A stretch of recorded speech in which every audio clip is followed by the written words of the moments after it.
Lorsque l'on gagne en expérience, on pense qu'il ne faut pas trader lorsqu'on est dans un trading range et qu'il vaut mieux attendre. En fait, c'est un petit peu plus compliqué que ça. C'est ce qu'on va voir dans la vidéo. Salut, c'est Rado, content de vous retrouver pour la mise à jour de l'analyse technique du CAC 40 avec une séance de hausse encore et pas des moins de 0,99%. Il semble que les propos d'un des dirigeants de la Fed éloignant la perspective d'une hausse des taux dans l'immédiat et rassurer les investisseurs. Et je dirais pas que tout est fait, loin s'en faut, mais on a quand même progressé depuis les plus bas inscrits il y a 4 séances de plus de 2% et on s'éloigne du support. Maintenant, on a des obstacles. L'obstacle que j'ai signalé ici en rouge est une petite oblique descendante. Bon, j'accorde pas beaucoup d'importance aux obliques, hein, vous avez remarqué, c'est pas la peine de vous raconter que ça a beaucoup d'importance pour moi. Vous voyez bien que j'en parle pas souvent, mais voilà, ce serait une petite victoire de principe, on va dire, si on la passe avant le morceau hein, de choix qui est la zone de résistance horizontale des 82-30, 81-30. Je vous rappelle que j'ai toujours en tête hein, l'idée qu'on est dans un range comme ça de latéralisation et que tant qu'on n'aura pas cassé soit par le haut, soit par le bas cette zone, tout ce qui pourrait se passer et tout ce qui se passera sera anecdotique, hein. Et donc à partir de là, on est toujours en course hein, pour aller éventuellement toucher la médiane de la fourchette d'Andrew. Je suis un petit peu déçu. Alors, je vais pas non plus donner trop d'importance aux fourchettes d'Andrew. Je vous ai déjà expliqué à maintes reprises que ce qui est touché dans 70% des cas n'est pas touché dans 30% des cas. Donc, c'est-à-dire que si on a 100 médianes à toucher, eh bien 30 médianes ne seront pas touchées, hein. Ça veut dire ça. Peut-être qu'on est tout à fait dans ce cas-là. Mais voilà, j'aime bien quand les choses vont dans le sens des statistiques, et même si c'est pas toujours possible, c'est rassurant, on va dire, de le faire parce qu'on se dit que le boulot a été fait et que maintenant on peut passer à autre chose. Et là, j'ai l'impression qu'on peut pas vraiment passer à autre chose parce que cette médiane n'a pas été touchée.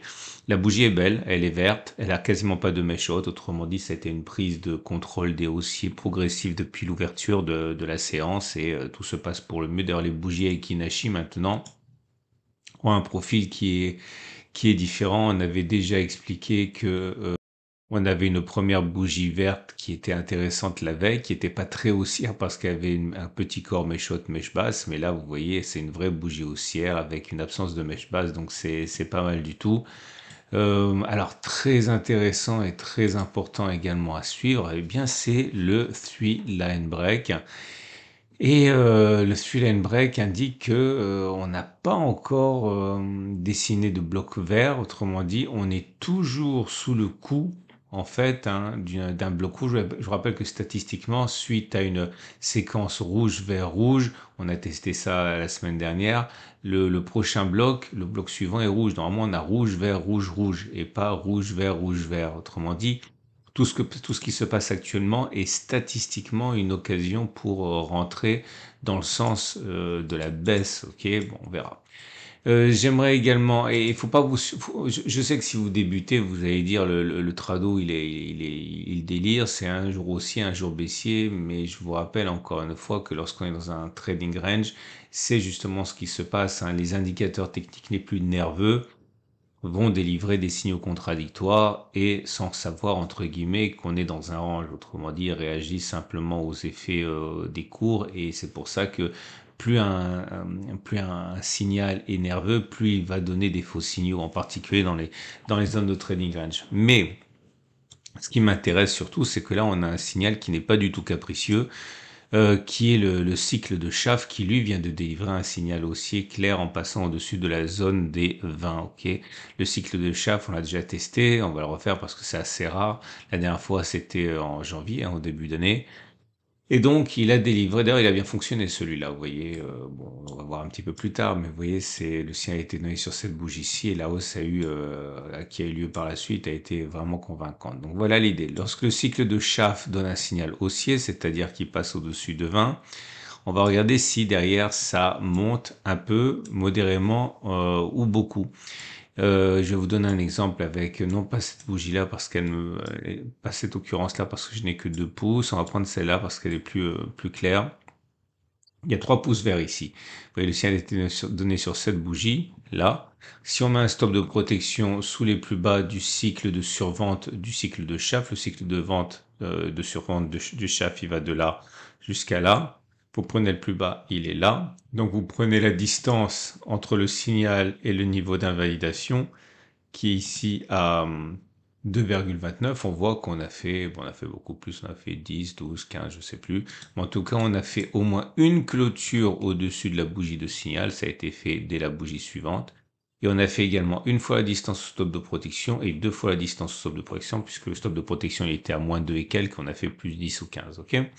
Là, j'ai mis que 2 parce qu'en fait, le signal a été donné sur cette bougie-ci, là, ok? Et depuis que le signal a été donné, on a rallié, on a fait un plus haut, ok, dès la bougie suivante. On a fait une fois la distance au stop de protection, puisqu'on a fait 6 et quelques. Par contre, on n'a pas fait deux fois la distance au stop de protection, mais on n'a pas non plus invalidé le trade dans le perdant. On n'a pas déclenché le stop de protection, donc c'est toujours en cours. Donc c'est pour ça qu'il y a deux. Et parfois, c'est l'horreur, comme les fois précédentes, hein, puisque le signal a été donné sur cette bougie. Et une fois qu'on a donné le signal, si on met le stop de protection sous les plus bas, on n'a même pas réussi à clôturer. Une fois au-dessus de la bougie de signal, on est directement allé chercher le stop de protection. Donc vous avez trois bougies, trois pouces vers le bas. Et parfois, et généralement c'est ça, c'est-à-dire un, mais pas deux, mais pas trois. Donc on a clôturé ici, on a fait une clôture au-dessus, c'était la bougie suivante. Et par contre derrière, on est venu chercher le stop de protection qui était ici. Ok. Bon, comme d'habitude, hein, si vous êtes des habitués du format, vous savez très bien comment ça fonctionne. Et regardez, j'ai fait le test 30 fois. J'ai fait le test 30 fois, voilà. Ici, ça nous ramène jusqu'en 2020. Autrement dit, voilà, 4 ans en arrière, un peu plus de 4 ans en arrière. Et voilà les conclusions qui doivent s'imposer. Peut-on envisager que suite au signal haussier qui a été donné aujourd'hui, eh bien, on continue de monter? Et en l'occurrence, qu'on fasse au moins une clôture au-dessus de la bougie de clôture d'aujourd'hui, la réponse est très clairement oui. Ça a fonctionné ainsi 21 fois, ça a échoué 9 fois. Autrement dit, ça a fonctionné dans 70% des cas. Autrement dit, si vous voulez spéculer à la baisse, attendez peut-être un petit peu. Et si vous voulez, si vous avez déjà acheté, il n'y a pas non plus d'urgence absolue statistiquement à prendre vos profits maintenant, puisque normalement on devrait encore monter. Si vous visez une fois la distance au stop de protection qui serait mis sous les plus bas du cycle de survente du cycle de chaff, et le plus bas il est ici, ok. Le plus bas il est ici, à moins de 18, eh bien vous vous rendez compte que on a à peu près une chance sur deux, hein. Ça a fonctionné 16 fois, ça a échoué 14 fois, autrement dit 53% des cas. Quand ça fonctionne dans 53% des cas, pour moi c'est la marge de manœuvre ou c'est une chance sur deux, ok, puisque je fais que 30 occurrences, en affinant un petit peu avec 10 occurrences de plus, peut-être que j'aurais été à 51, ok, donc pour moi 53% c'est comme 47%, c'est pas significatif, hein. Ça veut dire quoi? Ça veut dire que oui, on peut éventuellement espérer gagner de l'argent, puisque imaginons que vous risquiez 100 euros par trade, vous avez perdu 14 fois 100, 1400, et vous avez gagné 16 fois 100, 1600, 1600 moins 1400, ça fait 200, vous êtes gagnant, hein. Mais bon, ça se joue à... C'est pas certain encore une fois, parce que 53% ou 16, 14, c'est quasiment équivalent, hein. Et si on regarde deux fois la distance de protection, à savoir, donc à regarder un peu 2,18, ça nous amène en haut de l'éventuel trading range, hein, puisque le plus haut il est à 2,20, donc on pourrait très bien remplir cet objectif tout en restant dans l'éventuel trading range que je décris depuis le début, hein. Par contre, aller chercher deux fois la distance au stop de protection, donc 2,18 fois 2, c'est-à-dire 4,36, ça veut dire aller chercher ça à peu près. Là, c'est clairement pas plausible. Ça a fonctionné 11 fois, ça a échoué 18 fois. Mais c'est pas pour ça que c'est pas rentable, puisqu'on gagne deux fois plus que l'on gagne quand on a raison que quand on perd. Donc ça fait 11 fois 200 de gains, ça fait 2200. Et on aurait perdu 100. 18 fois 100, 1800, 2200 moins 1800, ça fait 400, donc c'est positif. C'est simplement que on peut envisager de gagner de l'argent, mais il est peu plausible qu'on le fasse quand même. Mais c'est rentable, entre guillemets, parce qu'on le fait plus souvent, on gagne plus quand on a raison qu'on le perd quand on a tort, hein. Confondez pas ces deux concepts, hein, si vous débutez. Avoir raison et gagner de l'argent sont deux choses complètement différentes, hein. En tout cas, vous l'aurez compris, il est envisageable que l'on monte. C'est même assez plausible, mais c'est pas non plus probable non plus.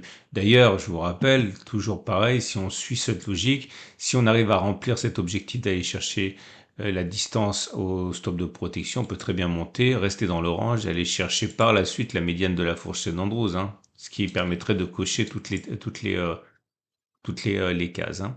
Alors, petite parenthèse, on me dit souvent, il faut pas trader pendant les trading range. Alors, c'est pas totalement vrai. Ça dépend ce que vous utilisez comme outil. Ok. Il est vrai que vous allez avoir beaucoup d'échecs lorsque vous tradez dans un trading range, bah, par définition, avec notamment les indicateurs qui sont assez nerveux, qui donnent des faux signaux. Mais c'est pas vrai, puisqu'on peut très bien avoir un signal qui fonctionne tout en restant dans le trading range. Je vous l'ai montré avec le cycle de Schaff, hein, qui pourrait très bien fonctionner en ne cassant pas le trading range. Et puis regardez un petit peu là. Regardez il y a plein de séquences comme ça qui ont très bien marché. Ici, regardez, ces zones vertes là où on a eu les plus gros taux de succès, on était plutôt dans des trading range plutôt que déjà en période de hausse ou de baisse, hein. Alors, il n'y a pas de règle. Là, effectivement, on était dans une latéralisation, on a eu plus de rouge que de vert, mais parfois on a plus de vert que de rouge. Et puis surtout, quand vous avez un objectif qui est ambitieux, aller chercher 2 fois, 3 fois l'objectif au stop de protection, eh bien, il faut qu'il y ait de la marge. Si vous êtes déjà tout en haut, c'est dur de faire 2 fois la distance au stop de protection, alors que si vous êtes en train de latéraliser, c'est plus facile, quoi, hein. Donc, il n'y a pas de règle par rapport à ça, il faut tester. Ok. Et ce qui nous amène donc au trade du jour. Votre rendez-vous avec IG. IG, bien plus que du trading. Une équipe d'experts à vos côtés. Vous l'aurez compris, hein, si vous êtes haussier, vous pouvez acheter maintenant. En visant une fois à distance au stop de protection, c'est pas sur ça que vous allez faire énormément de gras, si vous me passez l'expression. Il vaudrait mieux viser 2 fois la distance au stop de protection, mais vous l'aurez compris, vous risquez d'avoir tort quand même, c'est assez souvent. Si vous voulez spéculer à la baisse, eh ben, ça commence à devenir bon, comme dirait l'autre, hein, puisqu'on se rapproche de la zone de résistance. Alors c'est toujours pareil, quand on est en haut, on pense forcément que ça va pas baisser. Quand on est en bas, on pense forcément que ça va pas monter. Mais si on regarde ce qui s'est passé la précédente fois, eh bien, on peut tout à fait envisager derrière, hein, d'attendre que ça monte encore un petit peu et puis d'aller chercher cette fameuse médiane, stop de protection au-dessus. Voilà, vous avez un ratio gain-risque qui est quasiment à 2, c'est pas mal, hein. Voilà. Moi, pour l'instant, je fais rien encore, hein, j'attends. Voilà, je vous souhaite une excellente journée. Je vous remercie pour votre fidélité. Je vous remercie également pour tous les likes que vous mettez. Euh, euh, ah oui, par rapport aux commentaires, généralement les critiques, je les laisse, hein, c'est pas important. J'ai pas peur de me faire critiquer. C'est comme ça. Quand on s'expose, on est critiqué, c'est normal. Par contre, tout ce qui est insulte, etc., ça, par contre, je l'enlève, je le filtre, hein. Tout simplement parce que je suis pas là pour me faire insulter, hein. Si ça vous plaît pas, eh bien malheureusement, j'espère que vous trouverez votre plaisir ailleurs et que vous irez trouver d'autres formateurs qui seront plus à votre goût. Mais voilà, je suis pas non plus là pour me faire insulter. Donc dès que ça devient trop excessif, j'enlève et je filtre. Ok. Par contre, si ce sont des remarques constructives ou des questions, parfois un peu acerbes mais légitimes, j'y réponds. Mais voilà.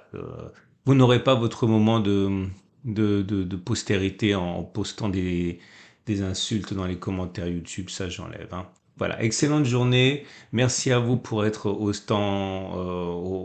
souvent au rendez-vous et à demain pour la mise à jour.